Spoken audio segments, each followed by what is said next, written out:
when it comes to research, especially community-based research, you as the professional, you are not the expert.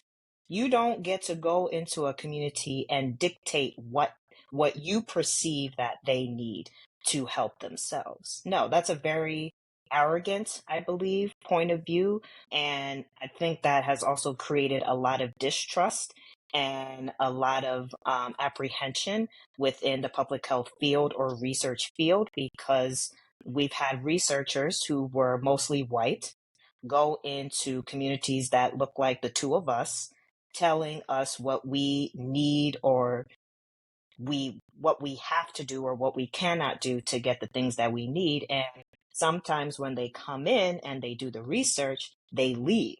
There's no follow up.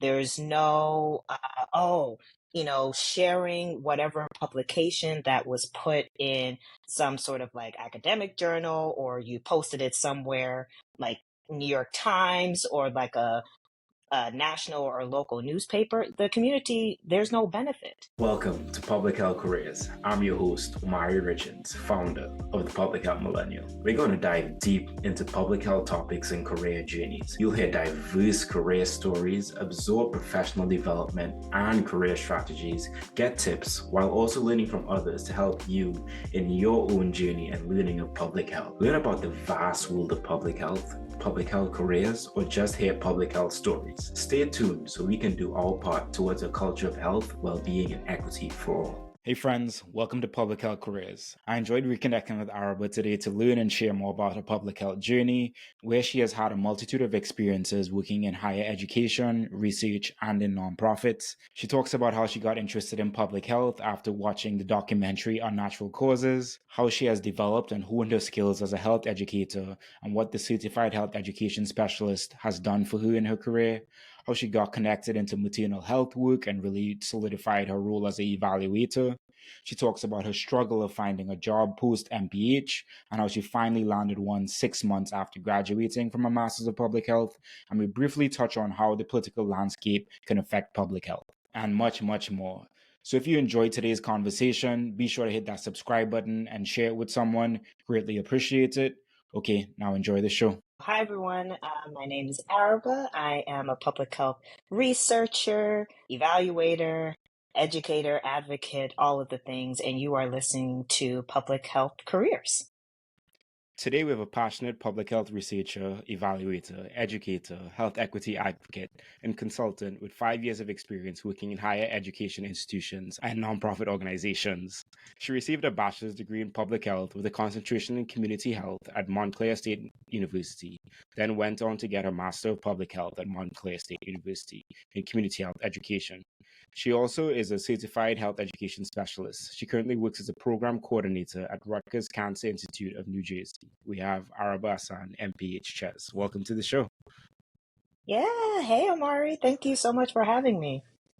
It is my pleasure. It was really awesome to connect with you a couple weeks, months, or probably weeks now ago at Black Health Connect. Yeah. That was awesome. Yeah, no, that was great. I shout out to Marlene Munchie, the plug, Edmund. She definitely put the two of us on, so it was really nice to connect with you at the Black Health Connect conference. Yeah, absolutely. Because I see many faces and names online and stuff like that, but it's always good to meet in person and physically be with someone. So I appreciate that. Absolutely. And that was a great time to meet you. Yeah, likewise. Awesome. Well, let's hop into this interview then. So how do you identify, and tell us a little bit about your personal background? Sure. So I use the she and her pronouns. How do I identify? Oh, that's such a good question to ask, right? Because, a lot of people identify with many different identities. So for me, I identify as Black. Also, my parents and I have a lot of family members who are from Ghana. So I am a Ghanaian Black American woman. That is how I identify, and I'm very proud of my Ghanaian heritage. Yeah, and I'm also, public health, all of the things, whether it's, education, researcher, evaluator. public health advocate, health equity advocate. I'm also, a really good friend and colleague too, because I think sometimes when, those of us, in public health, we usually like to say our various like different titles, but sometimes we also forget that, outside of public health, we are like just the regular homies. Like, I'm a friend, colleague, I like to hang out. I like to do things outside of like my professional work, my professional job. And I think that's also important too for those of us in the field to really sit with that. I appreciate that. And I think having those identities, like intersectional identities, and knowing that you are more than just your job and what you do to a 9 to 5 is important, because many times we do forget that. And that could lead us to feeling a certain way because things at work aren't going a certain way. So just realize that you are more than your job. There's more to life than your job, and just appreciate all those moments outside of work, because we are very multifaceted beings with many different interests and hobbies, etc., etc. So I appreciate you sharing that. So you're in New Jersey right now. Did you grow up in New Jersey? Yes, I was born well, technically, I was born in Philadelphia, right across the pond. So it's about maybe like 20-minute drive, and then you can take like a 15-minute train ride. But yes, I was born in Philly, but raised in New Jersey, went to school, specifically South Jersey, because, Jersey folks who are listening, those of you who are living in South Jersey, shout out to y'all. Also North Jersey, Central Jersey. Hey, there is a Central Jersey. There's no debate. It's the governor has already, said that there's a Central Jersey, so we're not even going to get into that. But yeah, I went to high school in Jersey. College, I actually went to college up in North Jersey too, but essentially, yeah. So I went to private school, all like from kindergarten all the way through high school. And it was when I got to college that I didn't have to wear uniforms, and I didn't know how to react or how to, uh, do with that kind of like new environment, new culture shock too. So yeah, good old Jersey. Jersey has its, it has its interesting parts, do I see myself living here long term? I don't know. It's really up in the air at this point, so you never know what happens. I'm stationed in New Jersey right now because of where I work, but in terms of like long term, I can see myself moving, but just logistics and where life really takes me. Yeah, fair enough. And you all heard it here first. Like, there is no debate. There is a Central Jersey. If you were wondering, that is for Yes, sure. there is, and anyone who disputes that, you can at me. We can talk about that. That's funny. I didn't even know that was a thing that was going on, but now I'm aware. Now I'm It aware. is a thing. It is a serious thing. Even some of our like mannerisms too. I don't even want to get into it because it's too much. Okay, we'll save that for another podcast then. Oh yeah, absolutely. Awesome, awesome. So I appreciate you sharing a little bit about your background and the upbringing, and I guess going into university and being able to wear whatever you want, which I think is interesting in itself. Because in Trinidad, where I'm from, we used to wear uniforms Mhm. as well, and I think. Yeah, so it was also a new thing to me, and I feel like I like the idea of uniforms. But that's neither here nor there. But going back to like public health and your story here, so you have a lot of experiences. And before we get into your collegiate journey, I want to ask you, can you talk more about maternal and child health and the evaluation work that you've done that we'll touch on a little bit later on? Yeah. Ooh. Ooh, that's a really good question. Yeah, so during so backtrack. So during my undergraduate years at Montclair State, where I went to for both undergrad and grad school, this was during my, I want to say like third or fourth year in undergrad, where I had the opportunity to work with Dr. Nadidi Amuta Anukaga, who you also had on your podcast. At the time, I just recently like transitioned into public health. Um, and I was just really fascinated with the work that she has done. I was referred to her by someone, by a colleague that I knew, a classmate that I knew at the time, told her all of my interests, and she said, "Hey, this is a person that's working in the public health department at the school. You should reach out to her because she is doing a lot of the work that you're interested in." So I said, "Okay." I looked at, obviously I stalked her, amazing Black woman, Nigerian. So I was like, of course, the alignment is always there. So I looked her up.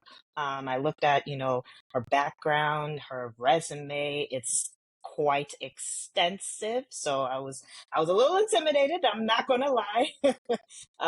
Yeah, so I was a bit intimidated, but, once I got to meet her and like really get to know her, then she would essentially put me on public health research, specifically maternal child health research, because that is because she got her dissertation in infant mortality, and she had already been doing a lot of maternal child health, specifically Black maternal health. I think that is important to distinguish between, Black maternal health, Black maternal morbidity, Black maternal mortality, because the disparities are so striking. It doesn't matter which state, because it's bad in almost every state, and it's bad, nationwide. So she really got me on, and yeah, that it was, onward and upward from there. And what kind of evaluation work did you help and support with? Yeah, so the first project that we did, it essentially focused on, it was a research paper. We essentially focused on traditional birth attendance in Nigeria and what the public health delivery system looked like in Nigeria when it comes to maternal health in the country. Traditional birth attendants, they are not skilled professionals, but they are very important in community settings, especially like rural parts of Nigeria or just rural parts anywhere in any country where, sometimes some of the village uh, people, village communities, they don't necessarily trust the hospital or the clinic that they go to because, they might not speak the same language. They may not understand the various different like barriers that some community members have to go through to even go there. So just looking at that through a public health lens and why specifically it is important that these individuals, even though they are not essentially like trained, skilled, they are still a group of people that are essential to maternal health wherever you are. Now, I know obviously it's different from a US or Western context, but usually in places like Africa, places like South America, or even parts of the Caribbean, we rely on community. We don't necessarily go to, not saying that hospitals or clinics aren't great or essential, but we're more like holistic. We like our traditions. We like our rituals, and so we'll probably have like a medicine doctor in the village who goes and seeks and tries to take care of people in the village rather than the person taking, a car or have to take a bus to go to a specific facility. And then, they may or may not be able to treat them because of the language barrier things and, various other things like that. So that's essentially how I got into the maternal child health research space. And then during my graduate years, I actually had an opportunity to work with March of Dimes. Briefly, I worked for their Office of Health Equity. I worked with the Director of Health Equity, and that was also a connection through Dr. Amuta Anukaga that she put me on. And I did a lot of really great work with March of Dimes at the time. I helped create one of my proudest moments was creating a social determinants of health resource tool, like screening tools that healthcare professionals working in the maternal child health space can use for screening purposes for their patients. And that actually got accepted to APHA in 2019, and I was able to present that poster. And that was my first, just going to a public health conference in general, where I was able to like really explain, oh, this is the research that I've done, this is what's happening, and then this is what's happening next. So it was really, really exciting. And I was also a little bit starstruck when I got Dr. Muto Nukuga to come on the podcast and to share her story, because as you said, she has done a lot and she continues to do a lot of work, especially in the Black maternal health space. So if you are interested in that type of work, definitely connect with her, connect with Araba, learn how you can get involved in that work. And I just love how you spoke about how that kind of connected you to another opportunity, which we'll talk about later on at March of Dimes. You also are certified as a health education specialist. Can you tell us a little bit more about how you tailor educational approaches to address unique needs of different communities? Yeah, absolutely. So I just want to say, the health education, it is a growing and a necessary field for those who are health educators and they want to really solidify their skills, their profession. You can take the Certified Health Education Specialist exam by NCHEC. You can go to NCHEC, so nchec.org. That is the National Commission for Health Education Credentialing. That is the professional membership where all health educators go to sign up to get that that certification.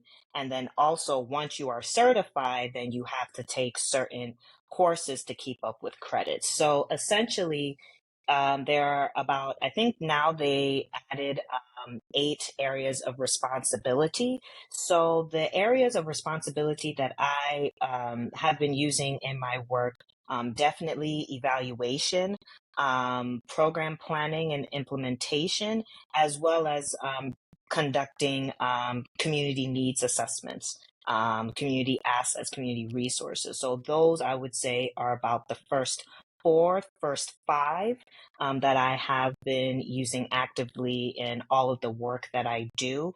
And essentially, I will say this when you are a health education specialist or when you are getting certified in any professional field, usually you take the various different models. So in public health, where one model that I like to use when it comes to evaluation or even program planning, creating logic models is the social ecological framework model.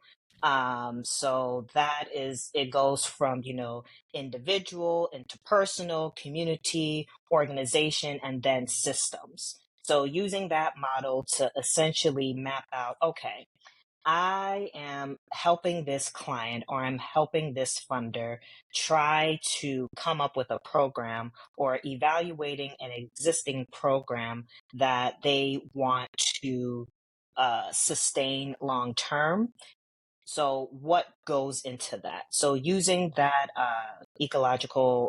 social ecological framework model, you kind of have an idea or a sense of, okay, using this model, looking at what, the secondary materials that I received from this client and, try to marry the two to paint like a very comprehensive picture of what really the community needs.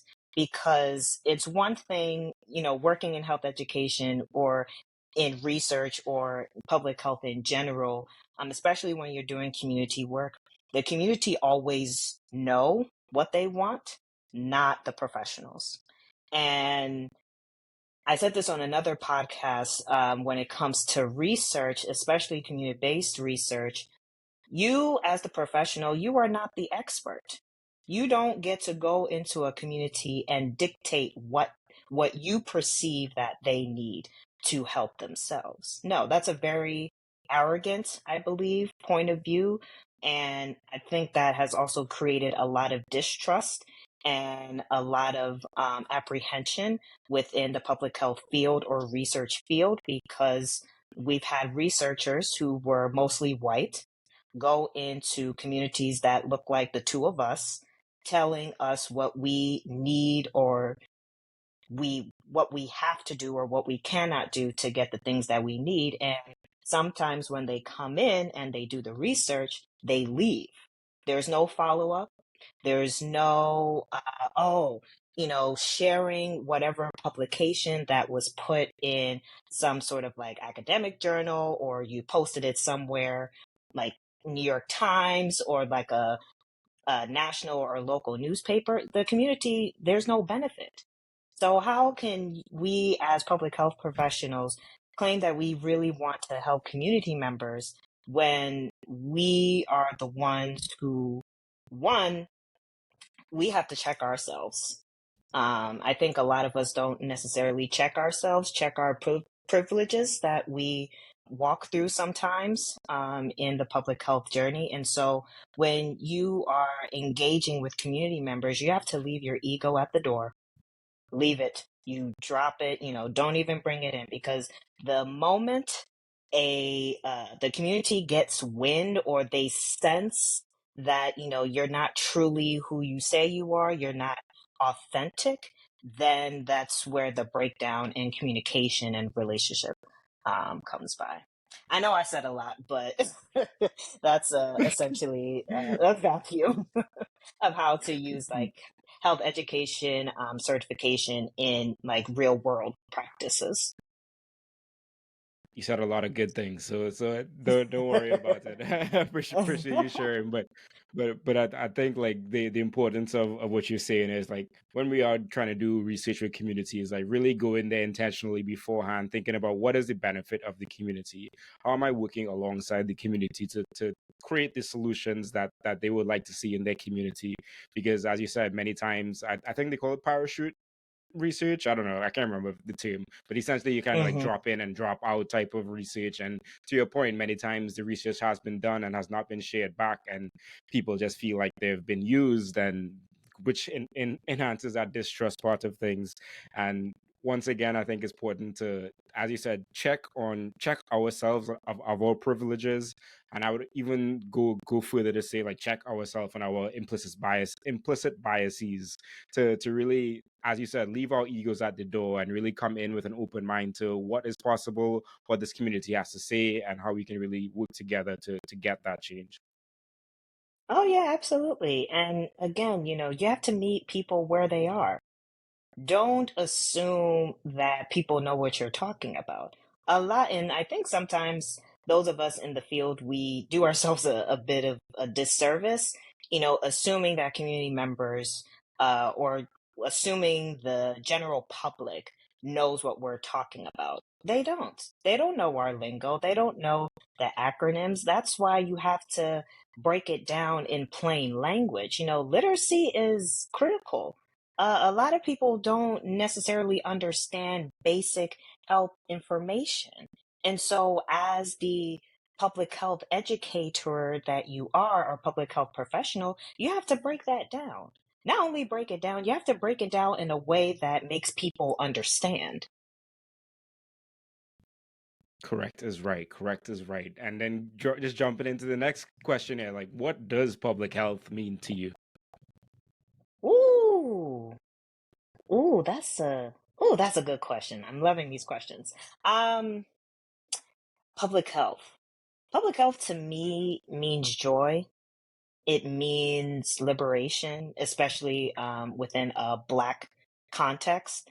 It means truly living your life in a way that you are fully healthy without any interference from anyone, literally anyone, and you can just move freely and just live your life peacefully. That I feel like is the essence, I feel, what public health is and should be. Um, yeah, there's so much, but I'll leave it at that. Yeah, joy and liberation, I think, are really two good words to describe what public health should mean and the work that we are doing and the importance that it does play in not only individual lives, but population lives. So, yeah, appreciate that. And then, so you got your bachelor's in public health with the concentration in community health biology minor at Montclair State University. As you shared earlier on, this is the first time that you didn't have a uniform going into school. But outside of that, tell us what was the thought process of going for this degree? Did you start off as a bachelor's of public health major? No, so I was very typical, bio pre-med. I wanted to go into medicine. I specifically wanted to go into oncology. But that chemistry, baby, that organic chemistry, let me tell you, that was not it. I was not built for that. Because yeah, that organic chemistry was just a beast. Bless you, chemistry majors, all of you who went through that. I have a really good friend of mine who got her master's in skin biology and dermatology. She was a chem major at Montclair State University. So bless her. So she is definitely putting both degrees into work right now, and she works in the cosmetology industry. But aside from that, yeah, I really wanted to go into medicine. Um, I really wanted to be a doctor, but also I didn't want to lose like those bio credits. And so it was a struggle for me because I knew that I wanted to be a doctor, but like coursework wise, I knew it wasn't going to be a good look for me. I felt like I was torn a little bit because I also, growing up in immigrant household, you don't want to, disappoint the family, disappoint, everybody's, excited for you to, go into medicine or go into a, profitable field. And I'm using profitable in air quotes. Immigrant families, you know what I mean by that.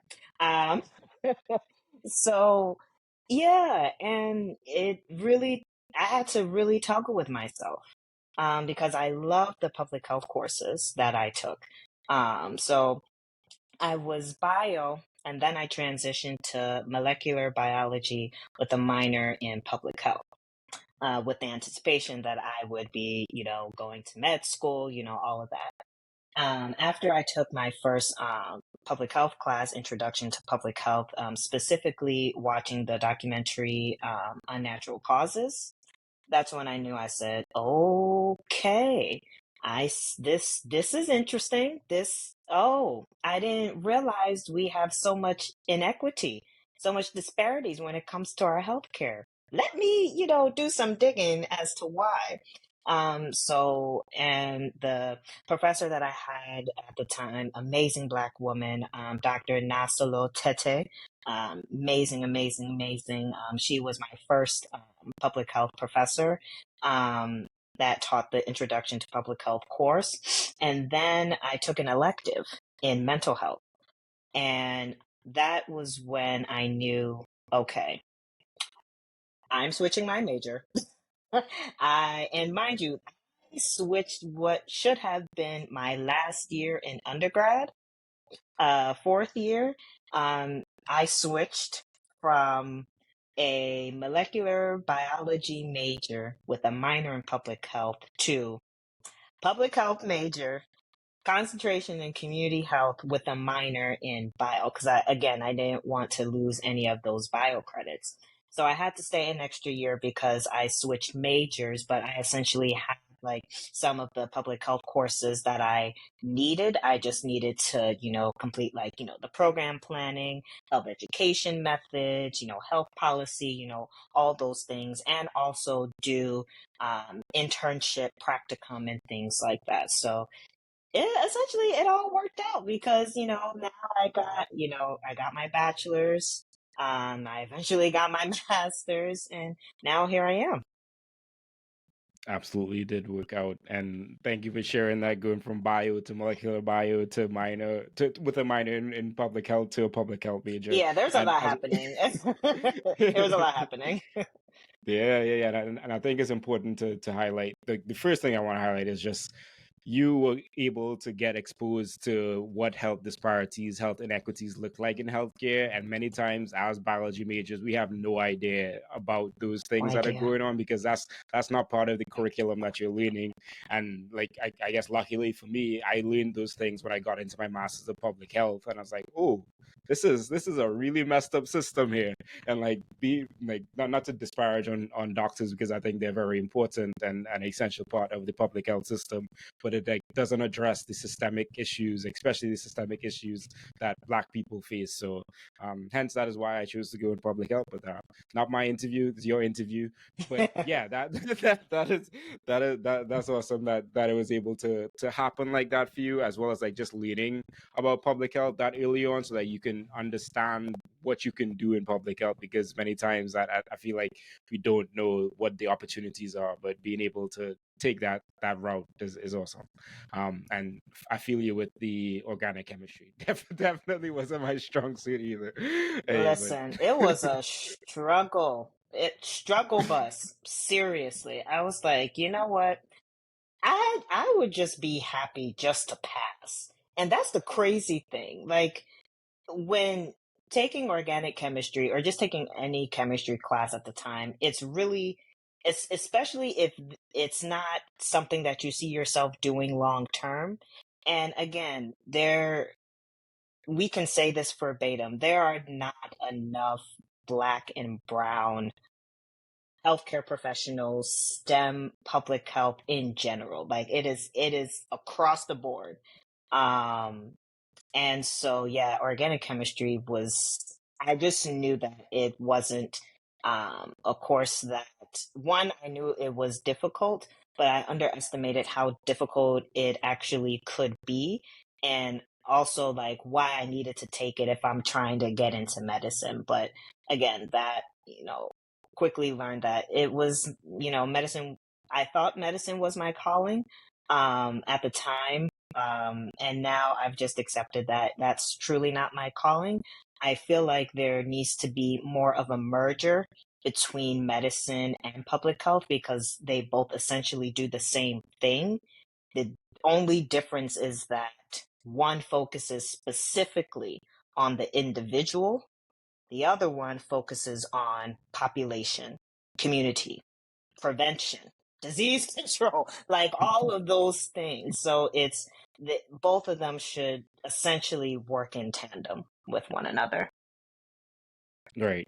And I think that is the question, and what is the question of like what is going to happen going forward, because as we know, the health systems are the ones that have a lot of the resources in this country. During your undergrad, you were an undergrad research assistant at Montclair State University. So tell us about that opportunity.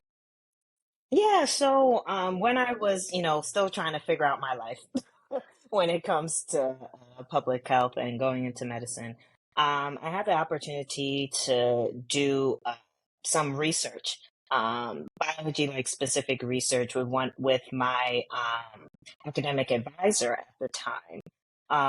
And I really enjoyed it. I got to really see what it's like to work in a laboratory, wearing goggles, wearing gloves, especially when you are dealing with specimens. So at the time, I did a lot of pipetting, using a pipette to, extract some DNA samples because I was working on frog samples at the time to essentially look at what the water quality is and how that's contributing to various really bad health conditions among frog populations based off of the water that they're living in and other things like that. So it was good, and I had a partner at the time, also a bio major, and we presented our poster from our findings from that research at a biology symposium at Montclair State, which they have I think on a yearly basis. So yeah, that was that experience. Even though I like switched to public health, I still wanted to get that research component because I still thought it was important to have to like really see, okay, what is it really like working in a bio lab?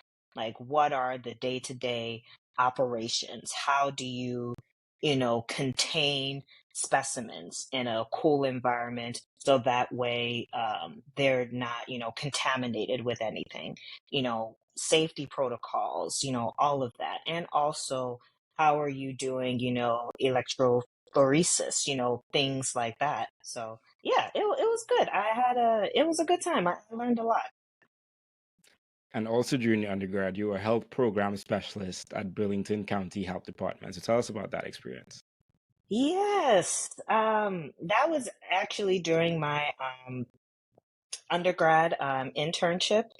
So I went to a county health department, the Burlington County Health Department, which is very close to where I currently live right now. It's about like maybe a 30-minute drive. And I was basically, like you said, health education, health promotion specialist. I was working in the health education department.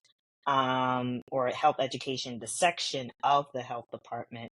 So I worked with, the director of health education. I worked with, a public health nurse. And so I essentially was, helping write their community health improvement plan that they needed to update, I believe, about every 3 or 5 years.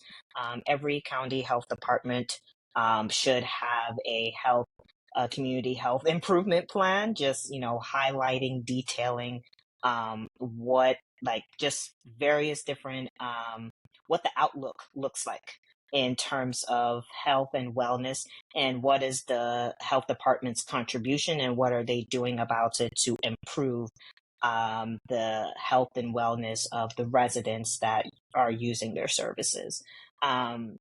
I, also helped write like voiceovers for an STD, STI prevent presentation that the health educator that I was interning at the time, she would go and present these to, at community events like a local library or a community event, on the weekends. I also did a lot of work in the STD clinic. I got to really see, how the STD clinic runs. What are their protocols? Okay, this is what we do here. This is how we write up case reports. This is how we, distribute, condoms, distribute, various different things.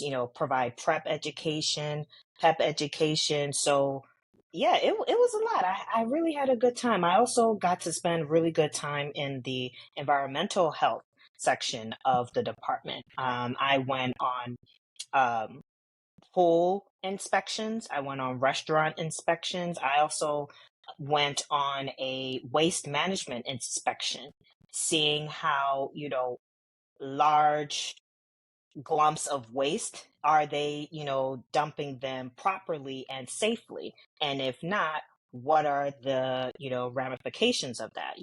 What violations does a particular like dumping truck company do if they are not properly disposing waste in a safe manner? Are there protocols, things like that? I really enjoyed myself at the health department that I interned, and I worked, and it was a paid internship.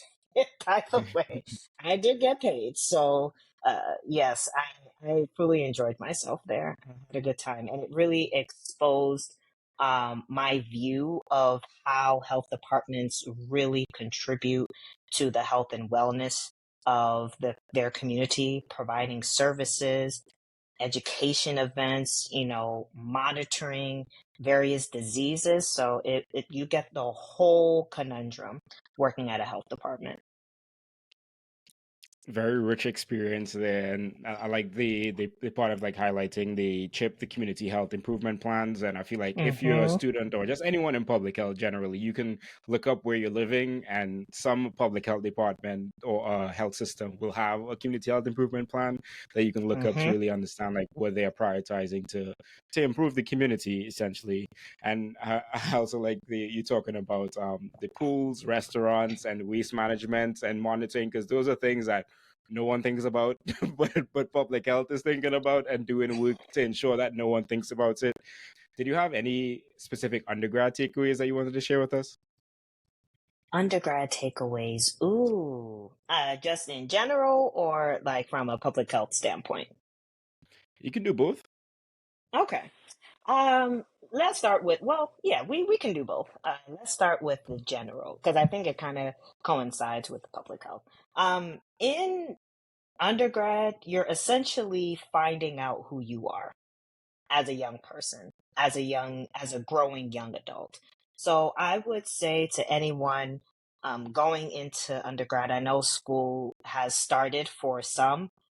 I would say go there with an open mind, be ready to challenge where it is necessary, have fun, but also know what you see yourself doing. Yes, everybody, goes to undergrad, the parties, going out, the drinking.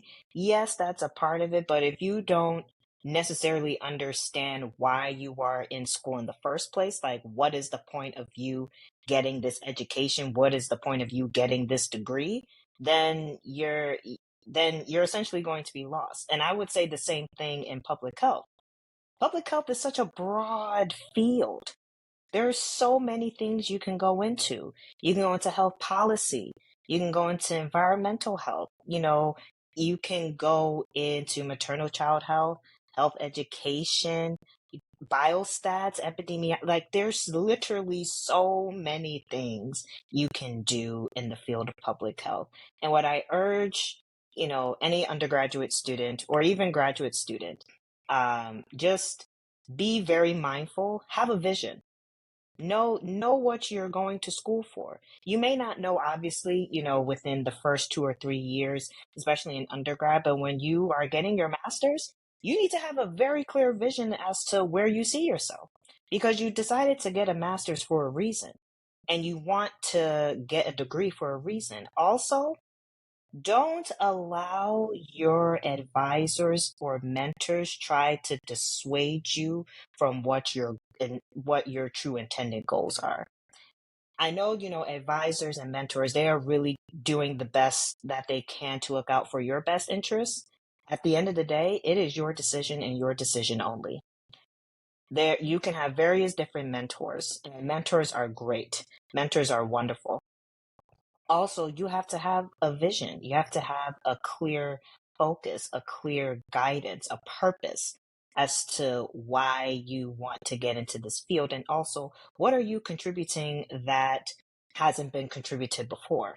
I think that is an essential question that I feel like many of us are still answering. Those of us who are out of school that are working, some of us, we are really grappling with that question. What am I contributing to the field of public health? How am I contributing to the field of public health? Am I doing enough? Am I doing too little? Am I doing too much? So these are all questions that everyone should be asking themselves, regardless of whether or not they're in undergrad, they're in grad school, or if they're getting their doctorate or PhD.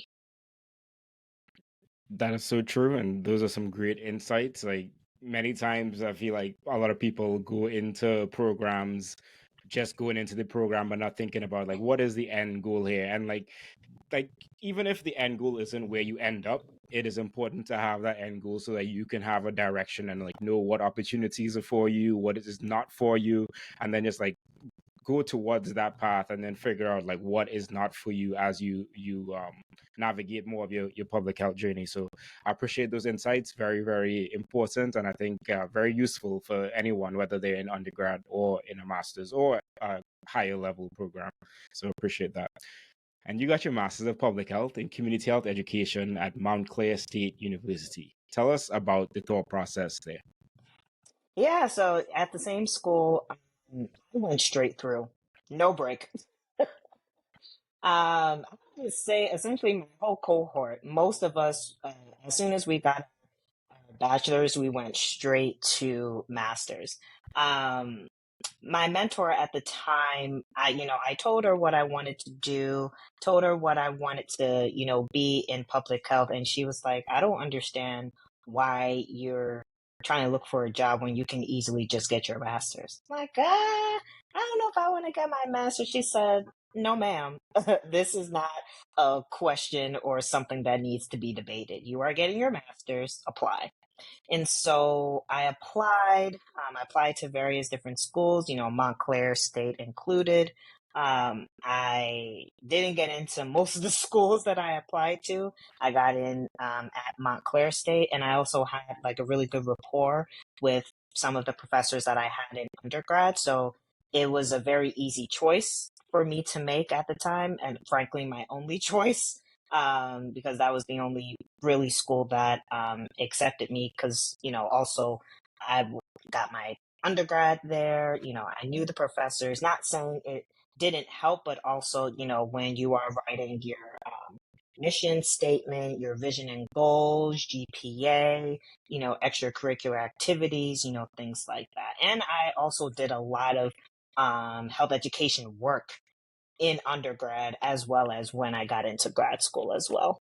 Looking back on the experience of just going straight through from your bachelor's into your master's, as well as the advice that your mentor gave you at that point in time, was that something that you appreciated now that you're in the workforce, or do you think that a couple more years would have been helpful? Yeah, no, that's a good question. I think the first part, it was really helpful because the work that I wanted to do, I really was interested in research. I was really, that was essentially what I wanted to do. And also, health education was a part of it. And to be quite honest, I didn't feel like I had enough experience um, during undergrad that could, suffice for a job opportunity right after my bachelor's. And I was also in the process of getting my health education certification as a certified health education specialist. So I did all of that, and yeah, her advice was pivotal, and I'm very grateful that I completed my MPH with a concentration in health education. I wish at the time there were more concentrations, but no, you can't you can't do much about it. You just have to accept what is. Um, and so since graduating with my MPH from Montclair State with a concentration in community health education, it was a struggle because as I was applying for jobs, it was not easy. It was not easy. And I mentioned this on one of my LinkedIn posts, but full transparency, I really didn't get a full-time working job until 6 months after my MPH program. And if it wasn't for the mentorship and leadership and guidance from Miss Latanya Bynum, she was the one who got me together, essentially. I was, explaining to her, all the different things that I did. She said, wait, what? You did this, and that? And you didn't know how to? I said, no. So she put me on, she got me straight. And from, using her like resume templates, her cover letter templates, I was able to land my first real world public health job at a nonprofit in Philadelphia.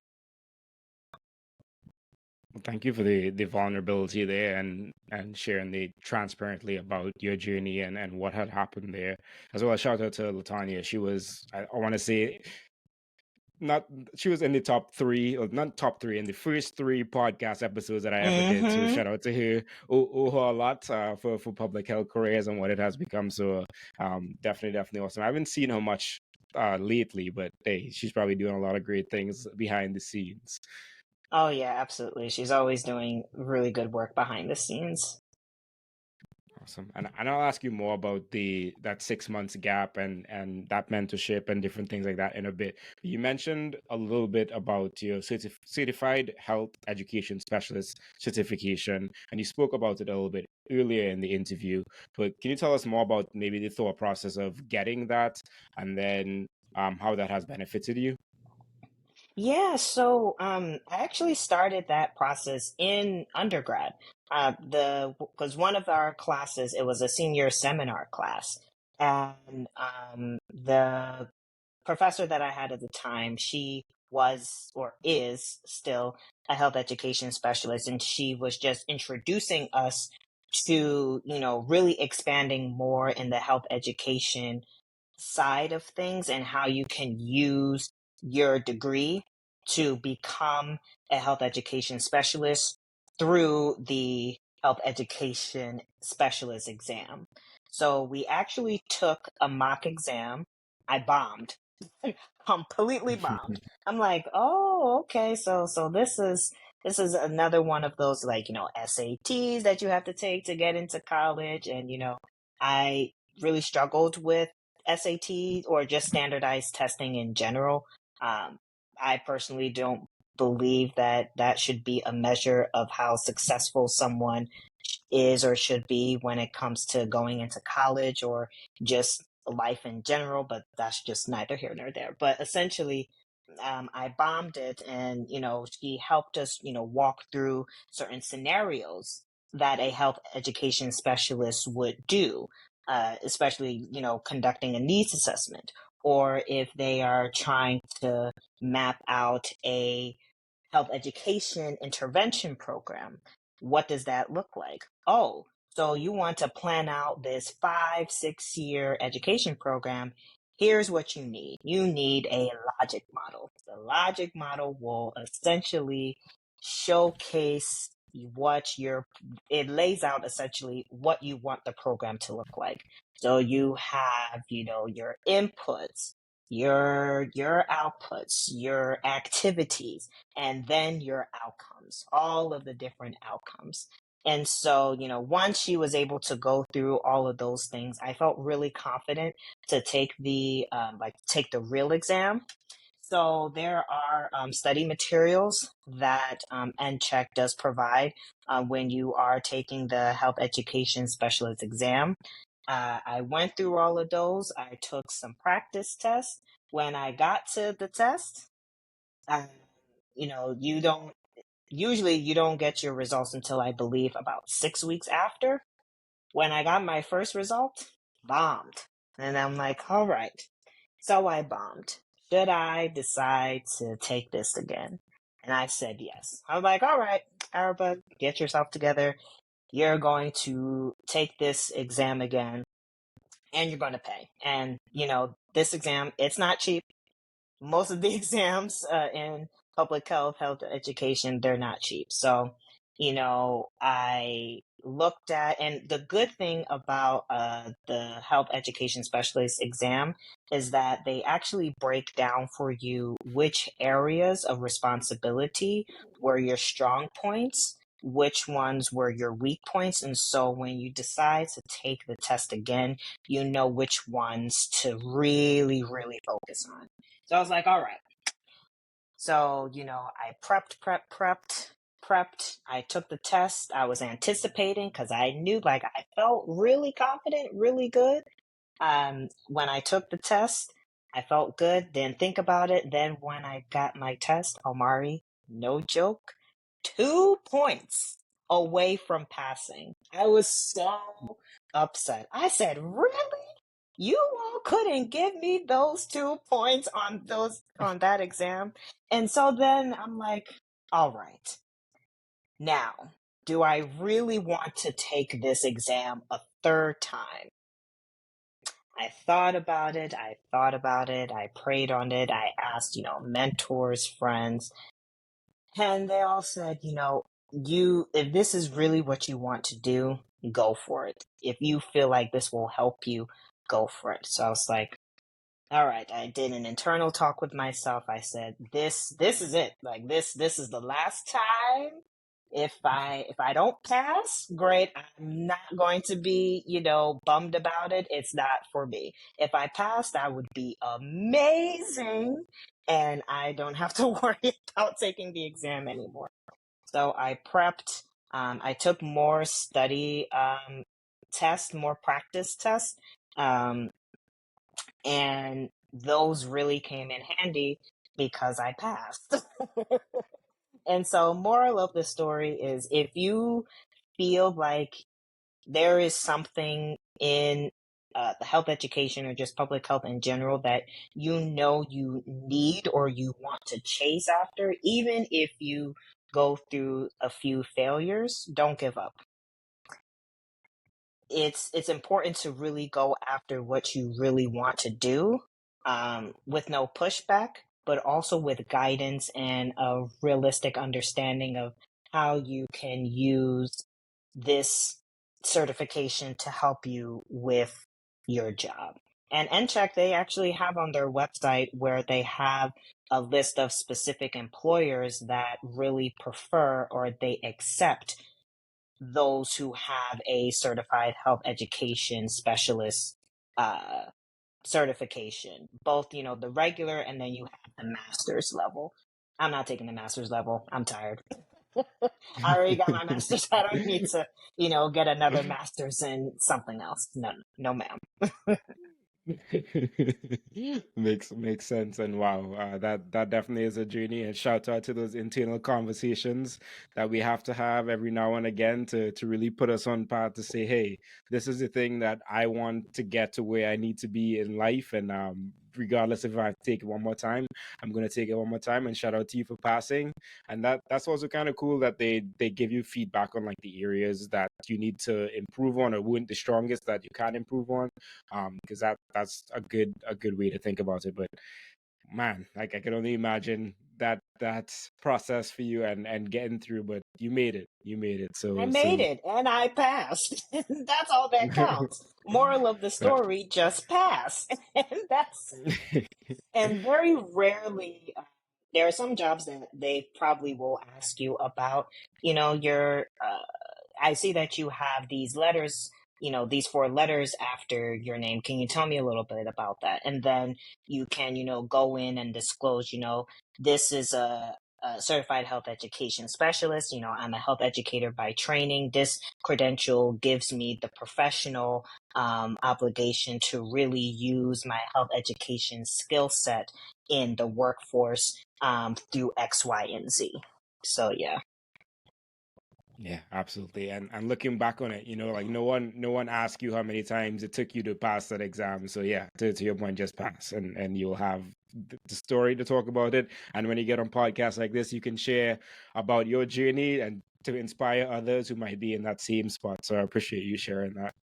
Yeah, of course. And you've had quite a few positions at Montclair State University while you were in your MPH program. So I will name them out, and then if you can touch briefly on all of them, that would be appreciated. So you were a prevention specialist at Project Coop. You were a volunteer EMT. You were a mental health ambassador, as well as a CAPS project coordinator. So tell us about those experiences. Yeah, so there are two that actually go together. So the mental health ambassador, that was a volunteer position that I did Montclair State to really raise awareness about mental health education, and also trying to make the school a stigma-free campus. And I can proudly say now that the school is a stigma-free campus. Mental health is essentially in the foundation and the fabric of the school, especially when it comes to student life. There's, we do a lot, especially now that we're in September. September is Suicide Prevention Month.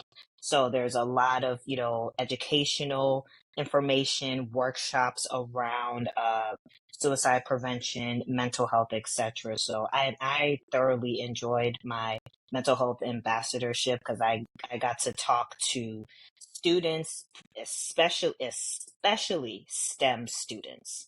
I really, really enjoy talking to STEM students.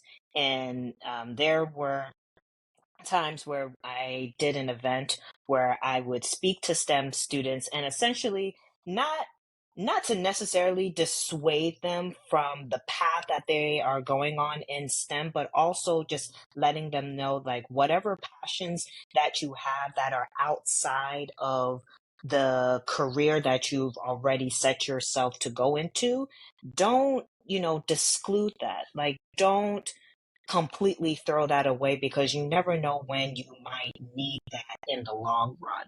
And sometimes, having those other passions can really help you in the long run, especially if you're trying to go into medical school, dental school, or wherever, or if you want to be a nurse, because, you have to talk to people. You need to have good bedside manner when you are dealing with individuals and their health. And when you do not have good bedside manner, you will not succeed in those areas.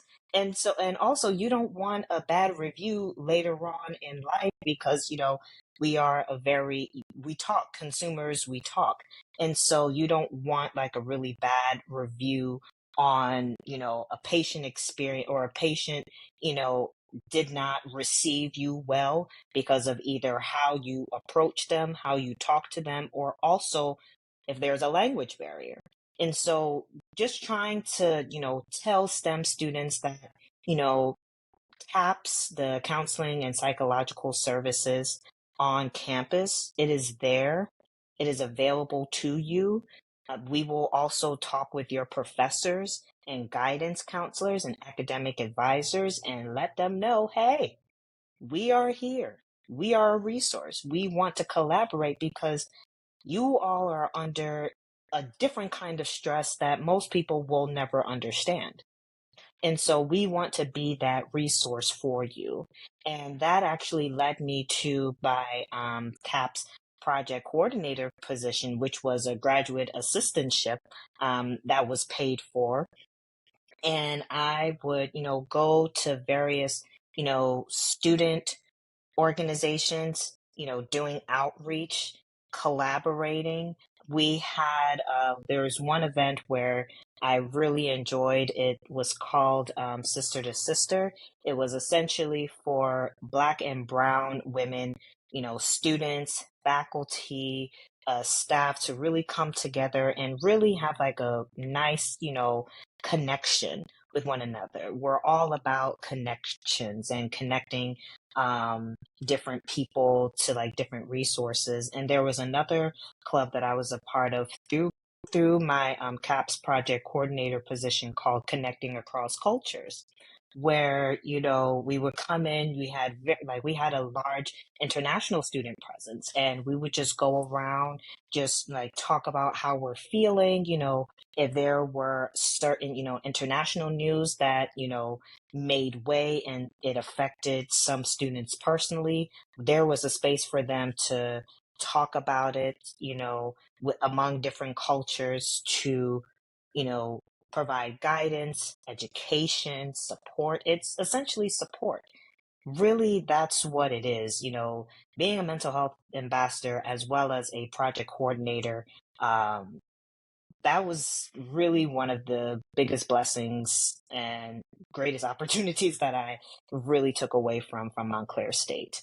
Um, the volunteer EMT position, that was during my undergrad at Montclair State, where I saw that there was a volunteer like EMS. That was still when I was trying to go into medicine, but like, yeah, let me try to get some pre-medical experience. So I did that. It was a really great experience. I got to see and hear like the various different, operations of how emergency medical services work, the difference between, a 911 dispatcher versus an actual EMT, emergency medical technician, paramedic, what being a director of emergency medical services or just emergency management is really about.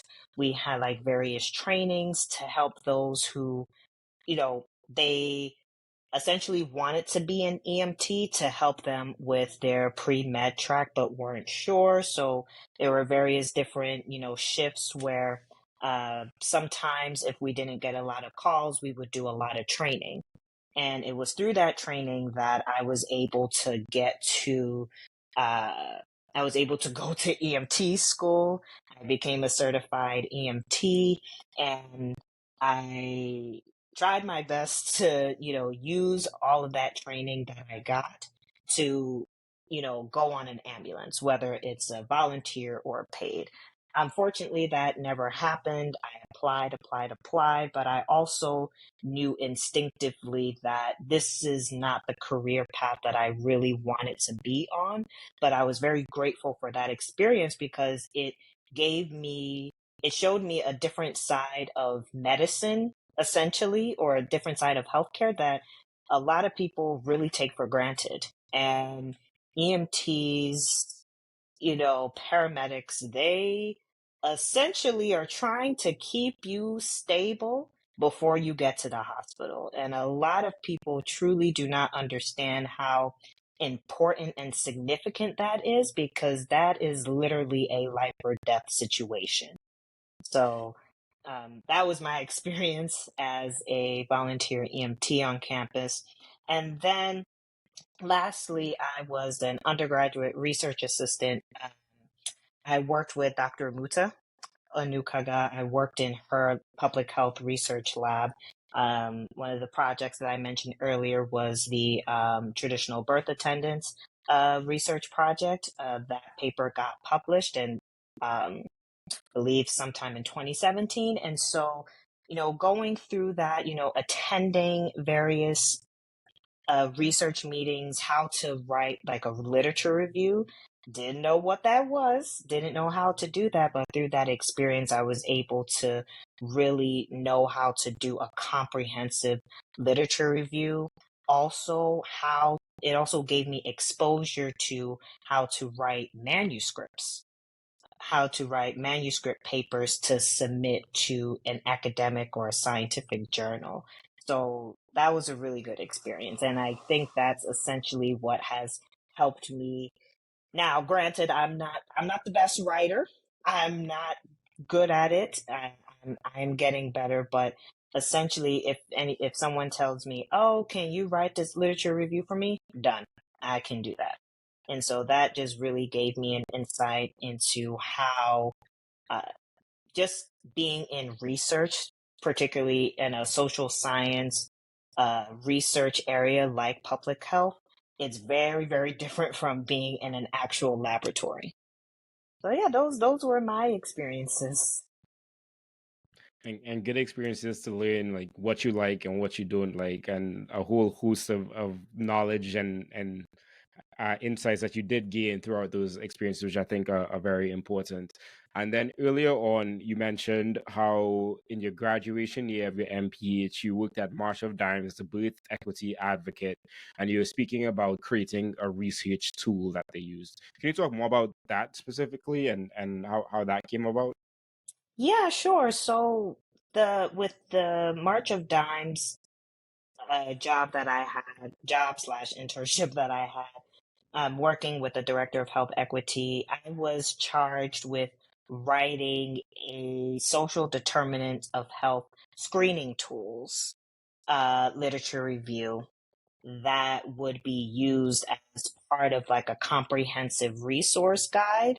So, I did various, social determinants like, housing, transportation, uh, all the things. There's so much, environmental health. So I did my best to use, whatever existing screening tools were out there that sometimes healthcare professionals are not really thinking about at the time, but it's really critical because most of health outcomes are not contributed to primary care. Most health outcomes, most diseases are attributed to things that are not directly tied to your healthcare experience. They are mostly tied to where, housing. Do you have adequate, good housing? Where are you living? Do you have really good air quality? Do you have good water quality? Is there lead in your water? Do you have mold in your house? Transportation. Do you have access to reliable transportation? Do you have to take one or two buses to get to X, Y, and Z? Do you have, healthy foods? Do you have, farmers markets? Do you have, healthy foods, groceries that are within a walking distance? And if not, how long does it take you to go to X, Y, and Z? So all of those things are critical for healthcare professionals to use, especially looking at it through a maternal child health lens.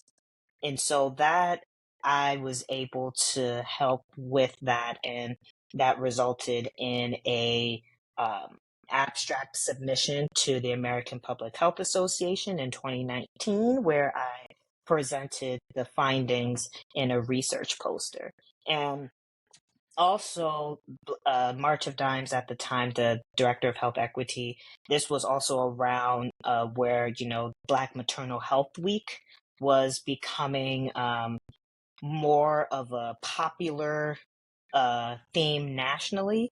And so what I helped to create various themes and messages on decolonizing the work of maternal child health, particularly Black maternal health. And so, yeah, that was my time at March of Dimes. I was really grateful. I was also able to sit on, various meetings with different stakeholders doing, various different work. And so it just gave me insight essentially of how like nonprofits, they work, how they run, in various other aspects too. Yeah, sounds like a valuable experience, especially when I feel like you're able to take the work that you're doing and present it somewhere. That's always a valuable experience, especially as a student. So shout out to you once again, and thank you for sharing all that work that you did do. And then taking you back to what you shared earlier about taking you 6 months to get a full-time job. And the position that you did get after you graduated was a research assistant in research and evaluation group at Public Health Management Corporation. But tell us more about like that mindset that you had to have to go through those 6 months while continually looking for a job. Yeah, it was a struggle. I really struggled because what I also didn't understand was how some of my classmates, they were able to get jobs right out of school before I did. Like there were some colleagues that they were able to get a job within 2 or 3 months. But for me, I was struggling. So I was, struggling with that. And also, it's not like I didn't have connections. I had connections. I had mentors at the time that I reached out to and I said, hey, do you know?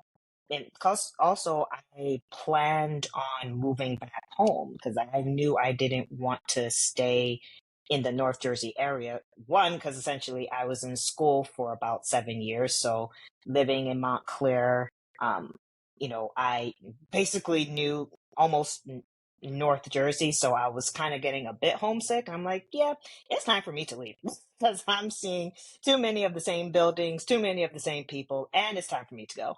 And so, I was, really asking, I'm saying, hey, do you know of any organizations or do you know of any professors working in schools that are in need of a research assistant or, things like that? And I was coming up empty handed. And so even the resume that I had, I was sending it out. I did get a few calls, but the places that I called, they were in North Jersey.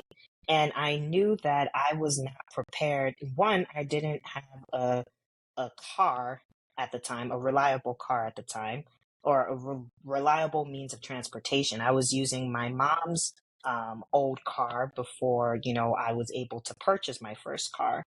And so I knew, driving up and down, that was something I was truly not prepared to do.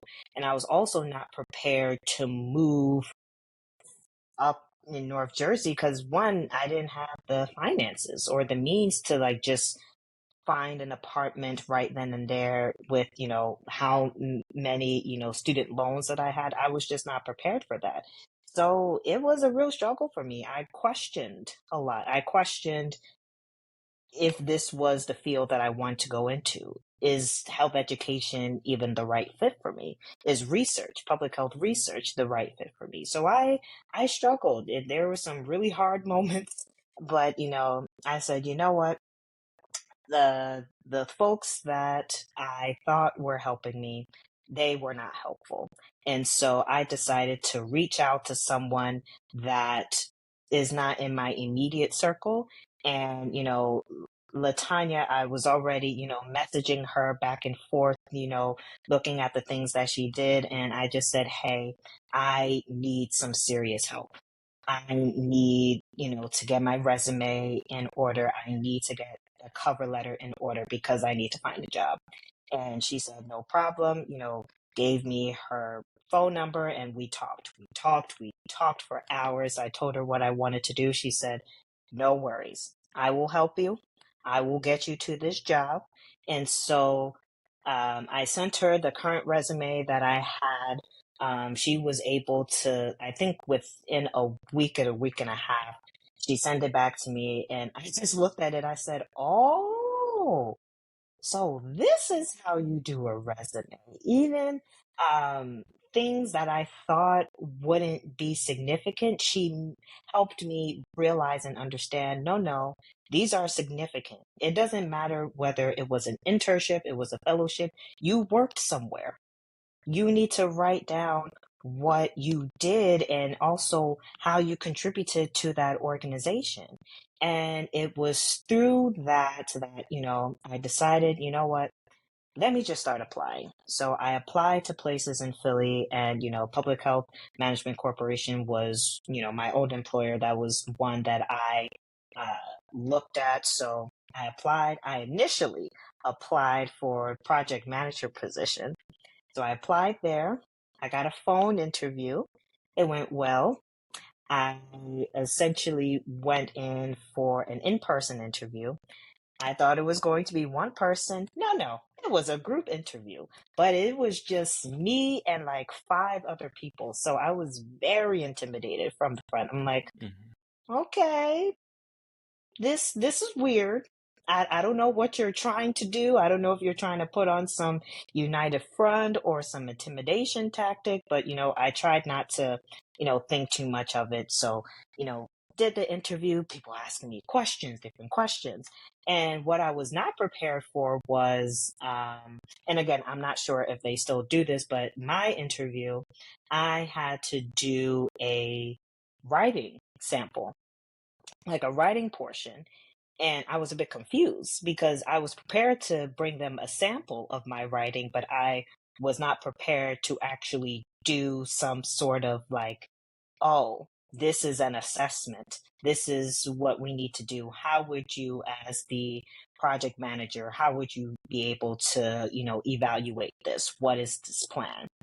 And so I was not prepared for that. So about like 2 or 3 weeks later, I got an email. No, I got a phone call actually, and I was at the conference at the time.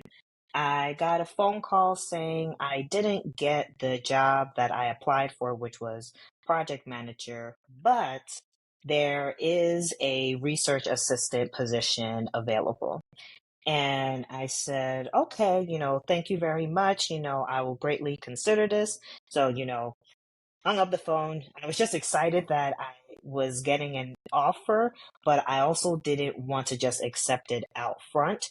And so, I consulted with, parents to see, if this is right, because I really was just desperate to find a job.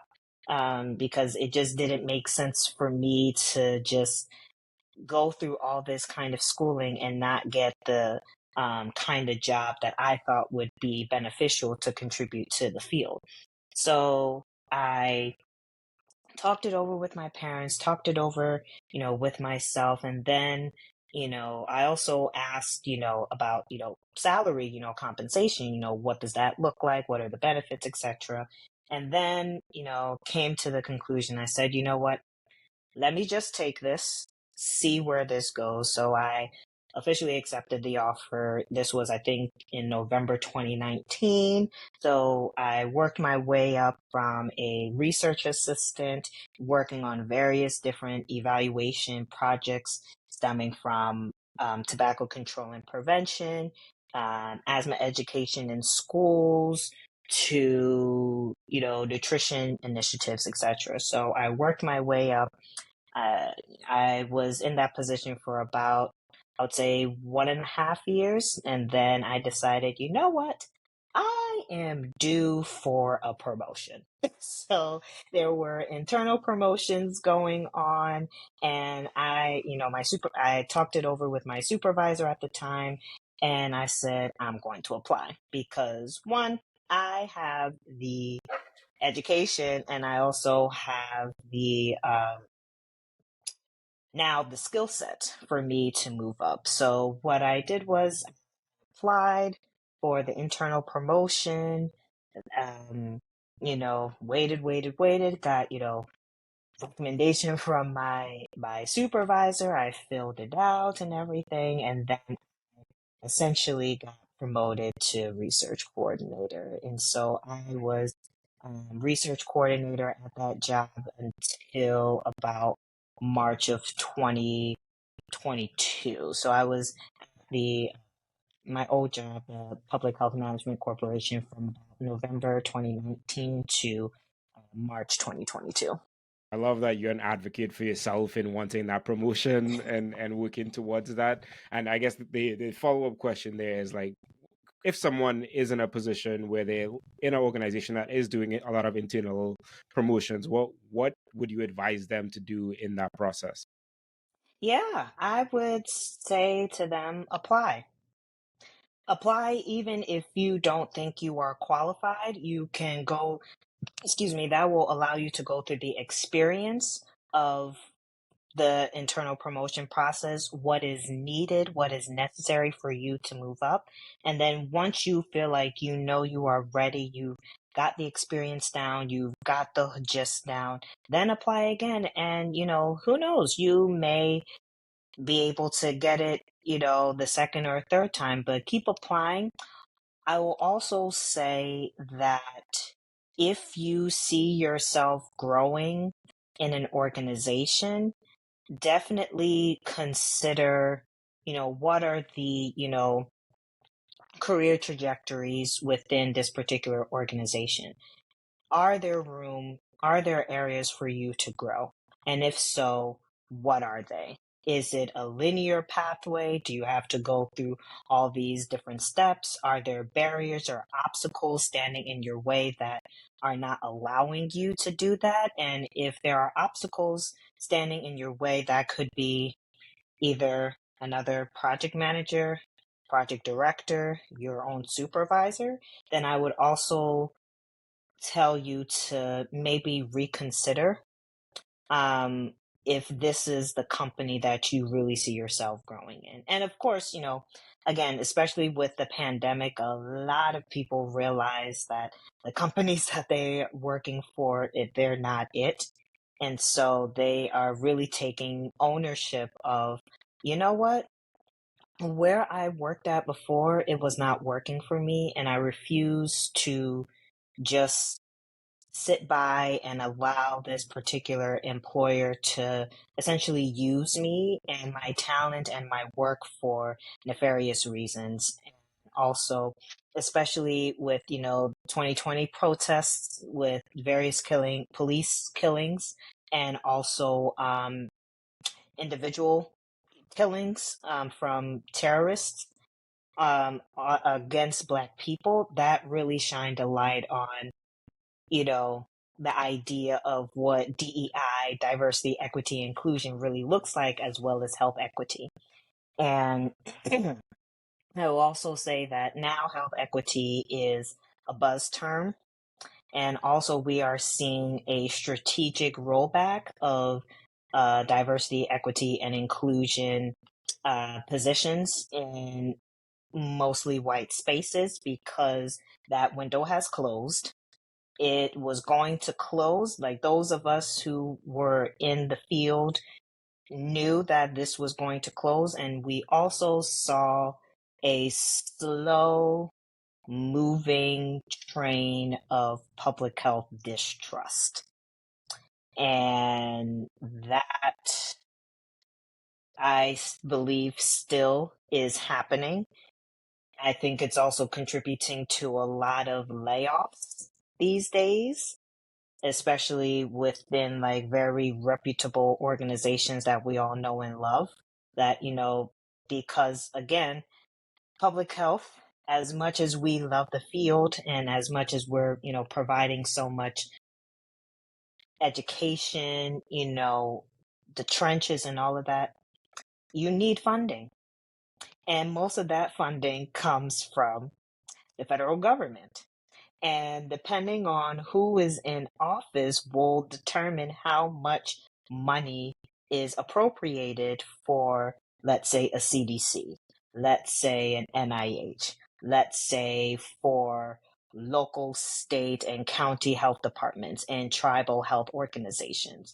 Whoever is in office, whatever political party is in office, they will literally dictate how much you all are getting in funding. And and I'm not trying to get off topic, but everything, it kind of plays into what I'm trying to get at is,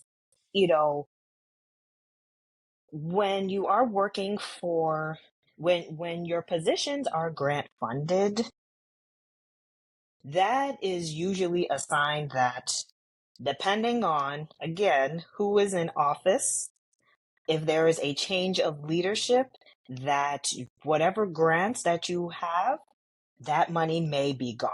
And so if you are applying for an organization or the position that you are applying for is grant funded, there is a time limit. There is a time window. And so what I would also urge everyone is, not saying that, grant funded positions, they aren't valuable. They're very, very valuable. But again, there's a lot of politics when it comes to public health funding in general. Doesn't matter if it's in the non-profit space, whether it's, working for city, local, or state health departments. Funding is essential because funding allows us to do the things that we need to do. And if there's no money, there's no resources, there's nothing that we can do about it. There's nothing that we can help the community. And so health disparities are going to continue to rise. So I say all that to say, for those working in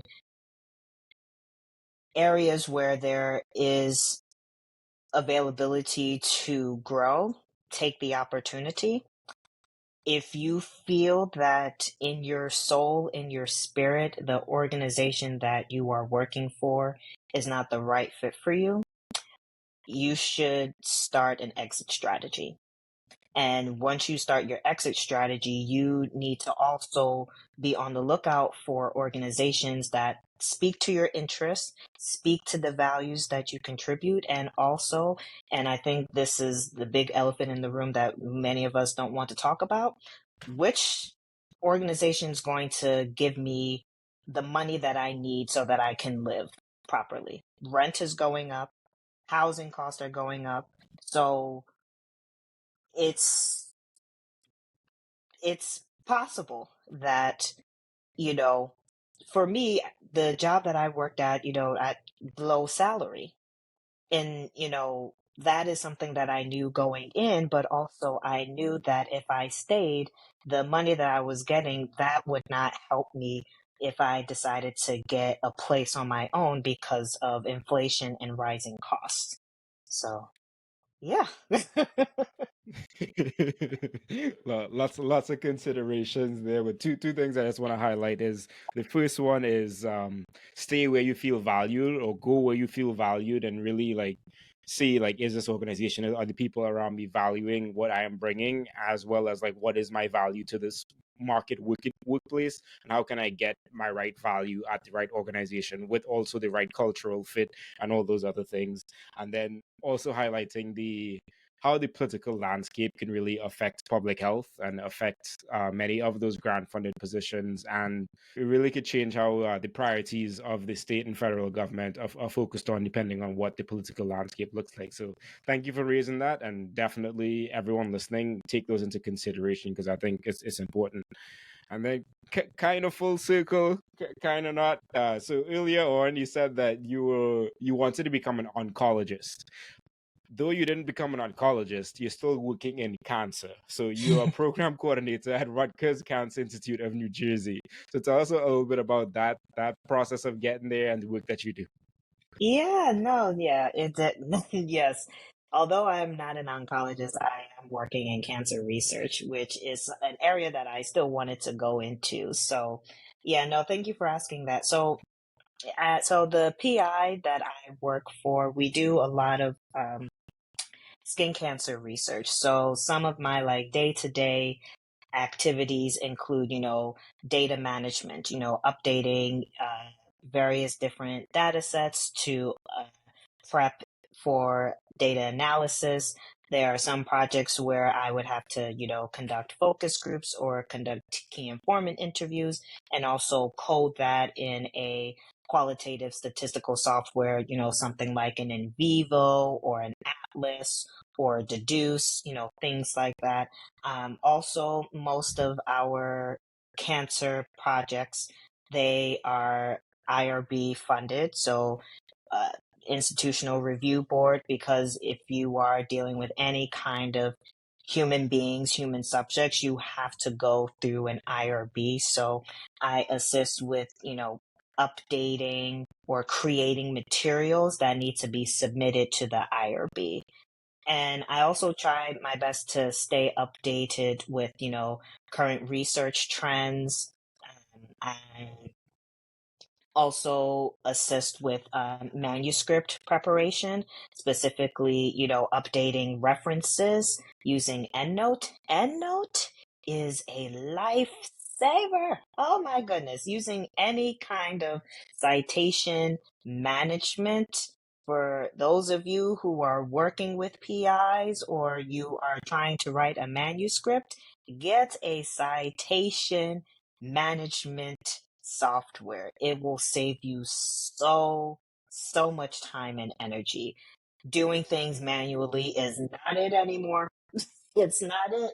You either use a Zotero or an EndNote or what other, citation management softwares are out there. Those are like really, really critical. And then of course, also, attending meetings with, various multiple disciplinary teams and taking notes, staying updated with, online trainings or professional trainings that the University Rutgers has, things like that. So I like the work that I do. It's very interesting.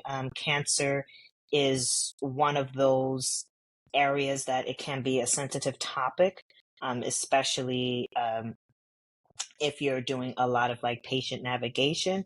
But where I work, we don't necessarily see patients, but the work that we are doing is definitely contributing to cancer risk, cancer prevention, cancer control, and also helping with, really providing more policy, more health policy around the disease of cancer and what certain, cancer institutes may or may not need to really push forward various different uh, interventions, programs to help reduce the incidence of certain cancer outcomes. Yeah, well, I appreciate you sharing that work that you're doing, and I am absolutely an advocate for having something like EndNote or Zotero. Even if you're a student, that was I used Zotero, and that was so helpful. So much time was saved just because you use a tool like that. So if you're a student or you're working in research, be sure to use these types of tools so that you can really not have to stress about where this article came from and how to cite it and all these other things that can come up when you're doing research. So you said you enjoy a lot about your job, but what do you like most about the job that you're doing now? Ooh, Ooh. Honestly, I would say how everything that I'm doing is essentially contributing to cancer prevention and overall public health in general. Even if maybe I may not necessarily understand it or may not fully see it, but I know the work that I am doing, I am contributing to ongoing research, ongoing um, prevention and intervention methods that are needed to slow the incidence rates of cancer, and also contributing to policy as well. Policy is so important. It's critical because research and policy, I firmly believe they go hand in hand, because essentially without the research, without the data, the, empirical data that is out there on various different types of cancers that are on the rise, who's affected, what are the social determinants that are contributing to these cancer risks, and then also giving it to state and also federal legislators to essentially do something about it, because we have, people that shouldn't be dying unnecessarily. And I know New Jersey, we have really high rates of cancer in the state. I'm not entirely too sure which ones, but I know there's a large prevalence of increase in cancer incidence rates. So it's important that uh, working at either a cancer institute or another comprehensive cancer center, that those who are doing the work, they are contributing to hopefully the policies and the laws that could help mitigate or reduce cancer new cancer incidence rates, as well as slow the already existing rates for people, especially, wanting people who have cancer to live longer, and also finding cures, finding treatments that are beneficial, treatments that are, that speak to the person's culture, speaks to their, what their current existence, their experiences. So yeah, I think, the work that I'm doing in cancer research, I firmly believe it is definitely contributing to health policy. At least I hope so. Yeah, definitely. Thanks for highlighting that connection and just how important research is to the policy part, which we know is important to change like systems around populations. So two quick questions before we go into the Furious Five. So I guess I'll ask them concurrently. Where can people connect with you, and where would you like to see yourself in the future? Ooh, yay! Oh, that's a good question. So if you all want to follow me, I'm on Instagram. My Instagram handle is Araba165. I am also on LinkedIn. You just type in my name, my full name, and you'll see me pop up. Where I see myself in the next 5 years, honestly, I am going to pivot. Not pivot out of public health, but essentially move away from like a typical, health education evaluation. I'm really interested in data, specifically quantitative data. So I really want to explore, looking at ways to improve my skill sets in data to become a data analyst. And I'm also really, really interested in health policy, because I feel like the data, especially when it comes to Black people living in the US or even abroad, we don't have enough of us working in the data analytics, the data science field to really, especially when it comes to research. I am a firm believer that, if you're doing any kind of research on any community, the research team, I firmly believe, should look like should look like the community, and also they should be from the community. At the same time, they are not the experts. And I feel like we don't have enough people in the field of data science, data analytics that are really, I know we do have some, but it's not enough. It will never be enough until we tap into that. And also, I'm a firm believer in, creating systems for ourselves. If we see things that are not going right, then I feel like we have an obligation to set the record and also hopefully contribute to health policy.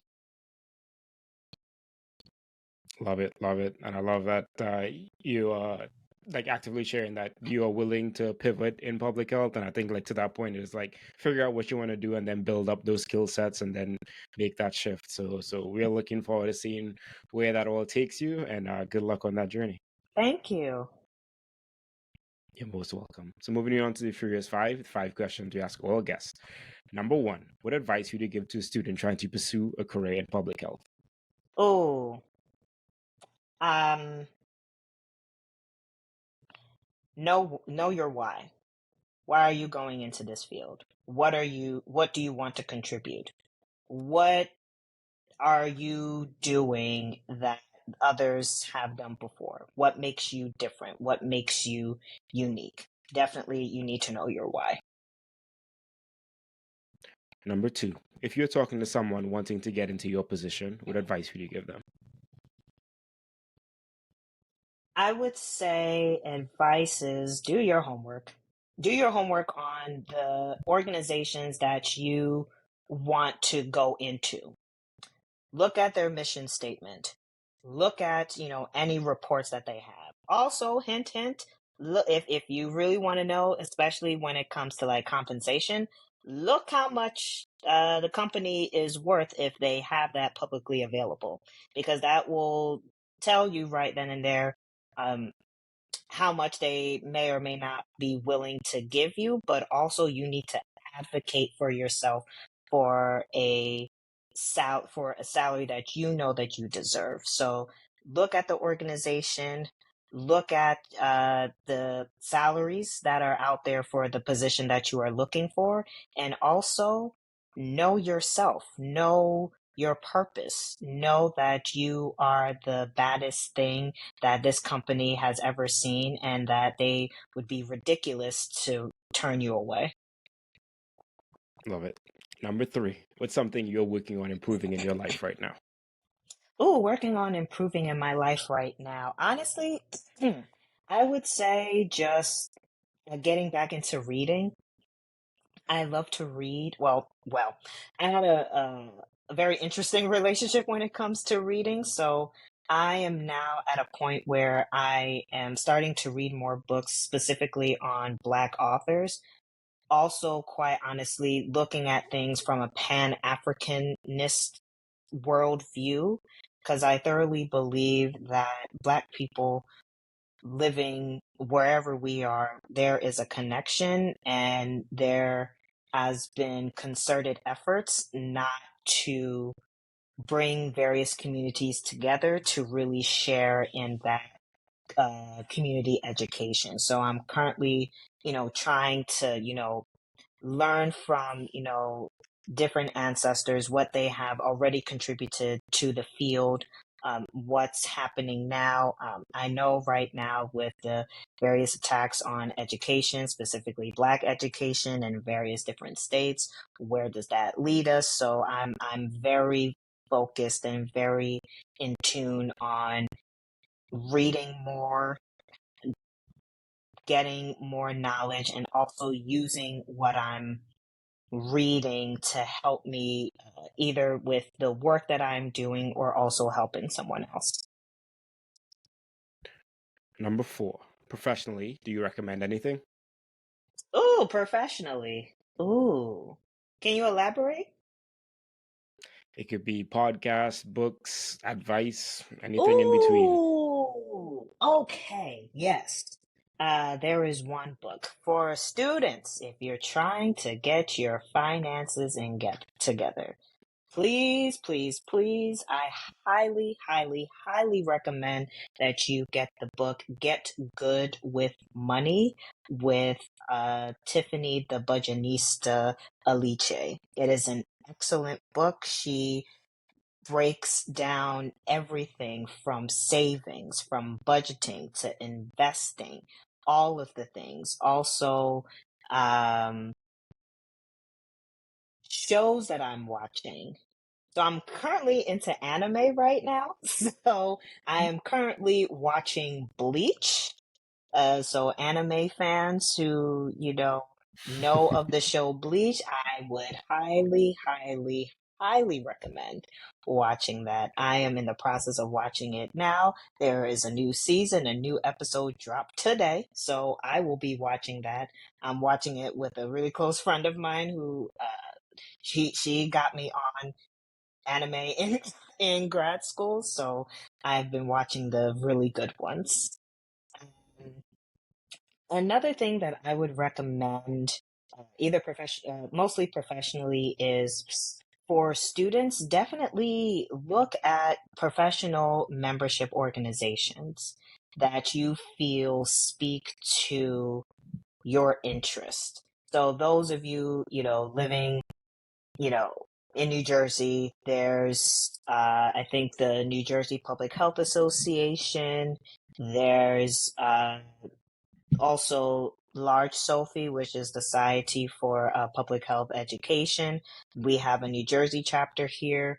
There's also, APHA, but also definitely look at, your local public health associations within your state. See how you can get involved and see if there's like a student